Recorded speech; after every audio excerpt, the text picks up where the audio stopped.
Дөнөлүк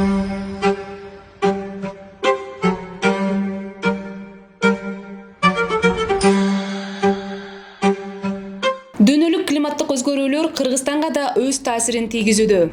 Тоолуу, табиятка бай өлкө болгону менен өзгөчө кырдаалдар көп катталган кооптуу аймак катары саналып, ар жылы ондогон адам табигый кырсыктардан жабыркайт. Буга байланыштуу өзгөчө кырдаалдар министри генерал-лейтенант Бобек Ажыкеев кырсыктардын кесепеттерин азайтуу жана алдын ала даярдыкты күчөтүүгө өзгөчө көңүл буруп келет. Жергиликтүү бийлик менен договорлор түзөбүз. Анан кийин уже иш жасалгандан кийин ошо стенка болосу, башкансы болобу, анда биз сельхоззащитага как баягы баланстык держатель катары буларга өткөзүп беребиз. Мониторинг департаментинин түзүлгөн перечини бар.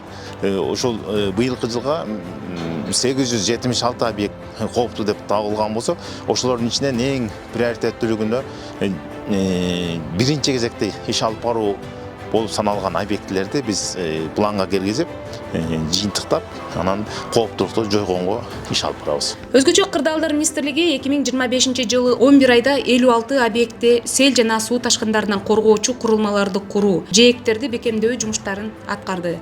Жыйынтыгында 6270 турак жай, 3155 чарба аянттары коргоого алынган.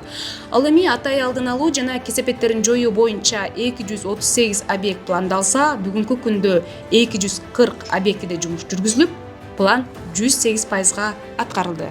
Натыйжада 11400 турак жай, 5000 гектар айыл чарба жерлери, 5 көп кабаттуу турак жай, 76 социалдык жана билим берүү мекемелери, 11 көпүрө, 67 чакырым ички чарбалык жол, 9 чакырым ички канал, 2500 чакырым ички чарбалык арыктар корголгон. Өлкөнүн келечеги, элдин жана мамлекетибиздин коопсуздугу үчүн жасалып жаткан бул иштер өзгөчө кырдаалдар министрлигинин артыкчылыктуу багыттарынын маанилүү бөлүгү.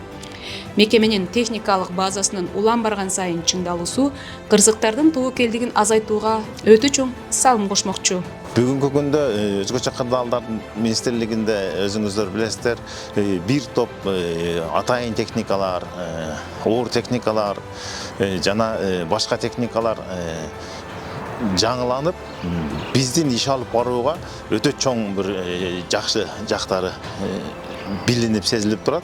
Себеби 5-10 жыл мурун дейин биз объектилерди жасаганда бир жылына 100-150-гө жетпеген объектини жыл ичинде араң бүтүрө турган болсок, былтыркы жылы биз 300гө жакын объектиде толук тазалап, оңдоп, түзөп, кооптуулукту жойгонго жетиштик. Бунун бардыгы ушул жаңы техникалардын бүгүнкү күндөгү күчү менен аткардык.